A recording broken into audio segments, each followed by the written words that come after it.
The original 2004 Star Wars Battlefront is a title many remember fondly. While you might have originally picked it up, either because of the franchise it's a part of, or because it just seemed like a novel thing to try at the time, surely if you're watching this video, it's because Battlefront 1 left an impression on you. And not without good reason to, either. It is simply a fun game, and one that's still being enjoyed by plenty of people, even now 2 decades, a couple spin-offs, a sequel, and a whole franchise reboot later.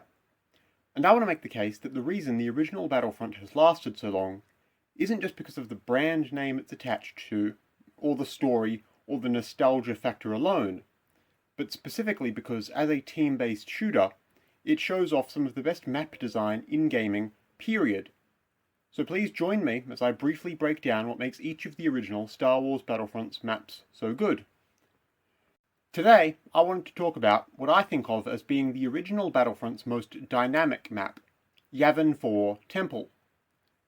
One of Battlefront's great strengths as a team-based shooter was, I would always argue, how it showcased so many different implementations of its basic mechanics across its 17 different maps.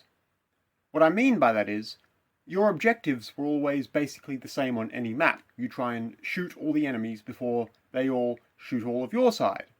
You can capture control points, and if you do, you have more places to respawn from, and you decrease the enemy's reinforcements quicker. Whichever faction you're playing as, you can always choose to play as a number of simple trooper archetypes. The rapid-fire infantry trooper, rocket launcher trooper, engineer, sniper, or a faction-specific unique unit. And sometimes there's manable turrets and vehicles and whatnot that tie into the location the map is set on. But how all those gameplay elements were arranged in any given map determined what playing on it was like, and that could vary considerably. Different locations weren't just aesthetic reskins of one another.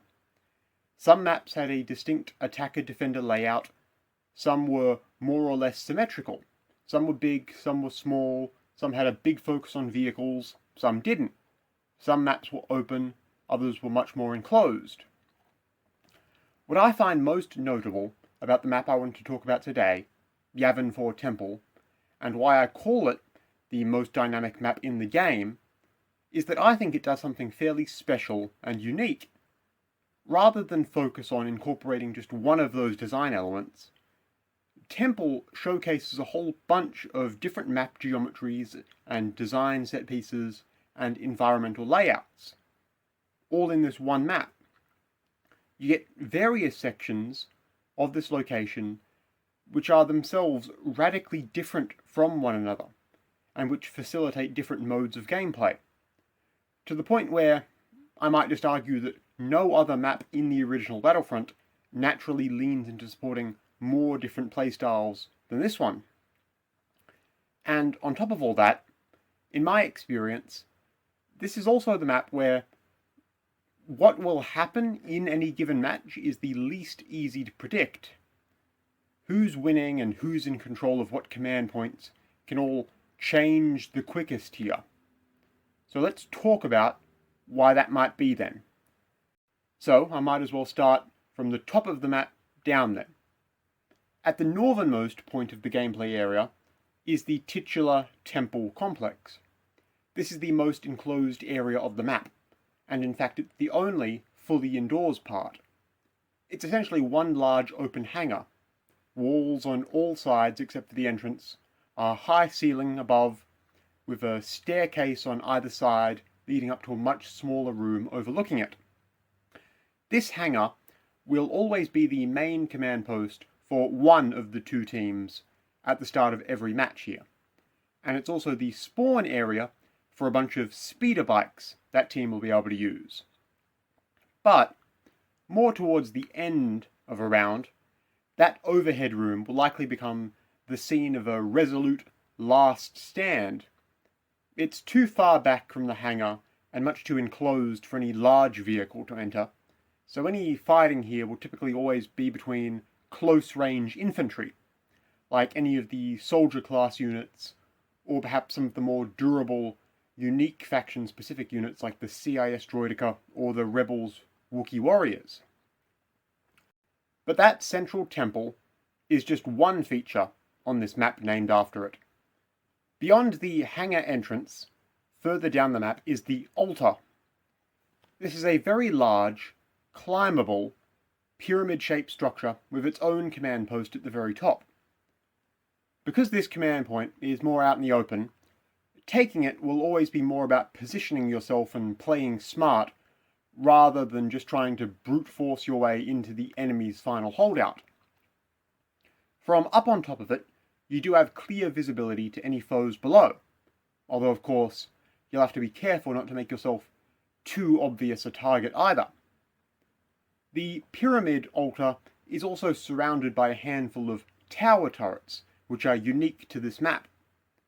These are very similar to most other manable turrets in the game, except they're very, very tall. So whenever you use them, you get hoisted up far above the ground so you can shoot down at enemies below you.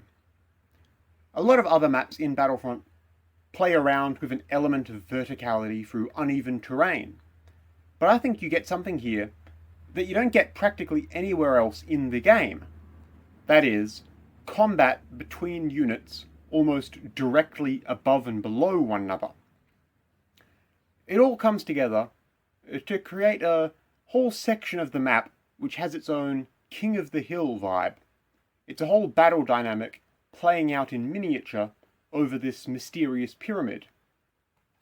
Across the map is the Dry Pool, an empty stone basin in the middle of the more jungly section of this battlefield. This looks fairly unassuming by Yavin Temple standards, but once you start to get familiar with this map in multiplayer, or with a lot of instant action games, you'll see why it's here. This pool almost always ends up a focal point of the fighting on this map. It's got its own spawn point command post adjacent, and it makes for a really defensible location where whichever team that controls it can try pretty well to resist the other advancing up the tree line or up the east flank of the map. The empty pool itself and its surrounds makes for a pretty ideal place for any heavy demolitions troopers to take potshots at enemy vehicles from. There's just enough cover that you can duck and hide a bit, but not so much that it becomes impossible to clear out either. This same location is clear enough to give marksman players some decent sightlines too, and the technician class can use all this cover to build and maintain health and ammo droids and turrets here effectively too. When I think of this map as being highly dynamic, with a lot of potential for every class to contribute to the fight, it's spots like this I think of, even if they might look a little visually understated at first. Essentially, in the very middle of the map is the one control point on Yavin Temple that always starts out neutral and uncontrolled, the forest ruins. This is essentially a clearing in the forest filled with a bunch of debris and partial walls, and a very long, shallow staircase running its length that serves as this map's dedicated medium-range infantry skirmishing zone. The fact it always starts out neutral means there's an immediate scramble for it right in the middle of the map every match. And a lot of the time, which team wins the fight here is going to come down to who just happens to have the better intermediate range fighters this time, who this round is just a little bit better with their Battlefront gameplay fundamentals. And what team ends up holding onto this command post as the match develops will come down to which side ends up more willing to keep their troops committed here in the middle as the fighting spreads out to all the other command posts. Unlike with, say, the altar or other command posts on this map, I find that fighting for the ruins ends up a lot more varied from match to match, because the ruins isn't just one structure everything revolves around. It's essentially a large, spread out area, and therefore what combat looks like here can turn out a lot of ways. It really just depends on what classes people happen to be playing that round, and how the other team chooses to counter them. because practically every class can be viable here, and of course every class has its counters. Still further down the map is the viaduct. This is one long, solid structure which partitions the periphery of the game area off from the middle. This whole zone is the ideal terrain for snipers primarily, who can either try to hold on to the greater viaduct area by keeping a watchful eye on the lane it forms, or they can try to use the elevation of being on top of the viaduct itself to try and snipe enemy units further inward, towards the centre of the map. Although of course, while doing either, they'll need to contend with the abundant foliage of this whole map, which, while not super dense, does certainly impact visibility here. And you shouldn't forget that this whole viaduct zone running along the edge of the map can easily become a lane for large vehicles to pass through if either side is attempting to flank the other, rather than use their tanks and walkers for a more direct confrontation. And that's something which brings with it a whole new slew of both threats and opportunities. Even though all the aforementioned features of this map are already more than what plenty of maps in this game get, there's still two here to mention. There's a large, sprawling fountain complex further down the level, lying in a natural low point in the map's terrain. Its presence here helps break up the woodline of the forest and provides another skirmish area filled with map geometry to navigate and obstacles to deal with. It's a bit more densely packed with standing walls than the ruin section, so there's more room for engineers and heavy troopers to use area denial weapons here too. It won't just be a blaster rifle using contest. And the fact the command post here always starts the round owned means the units here will always be a little bit more entrenched. Either way, it's good that there will likely be those engineers and demolition units nearby, because the very last command post on this map, at the very bottom of the gameplay area, is the staging ground for one team, where a bunch of big vehicles are waiting for them. All the walkers and tanks on this map start out here, in a raised, flat area, roomy enough for them to all make their way out towards the fight at the start of the round.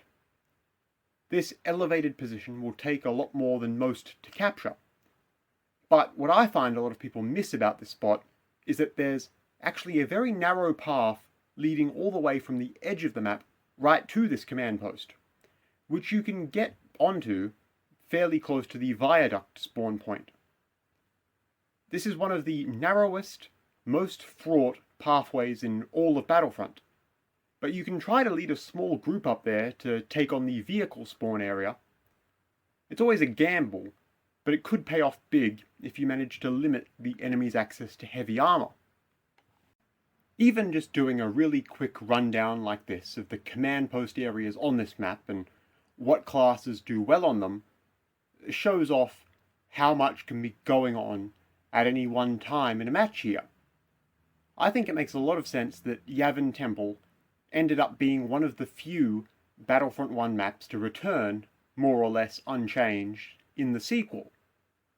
When you've got a map like this, where rounds here have essentially every type of gameplay going on at once, and where you could very easily play, say, 5 straight games here and end up doing something completely different every time, that becomes a fantastic demonstration of everything your game has to offer.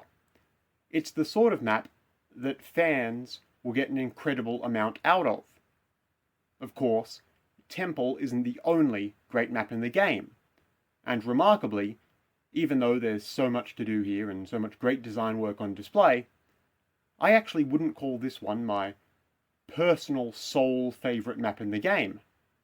Still, it is inarguably a fantastic location, and one that stands out more than enough to be remembered fondly now more than 2 decades later.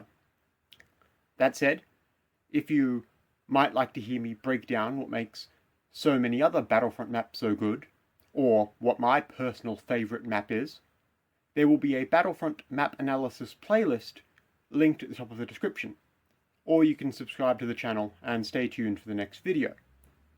Either way, goodbye for now, and have a lovely day.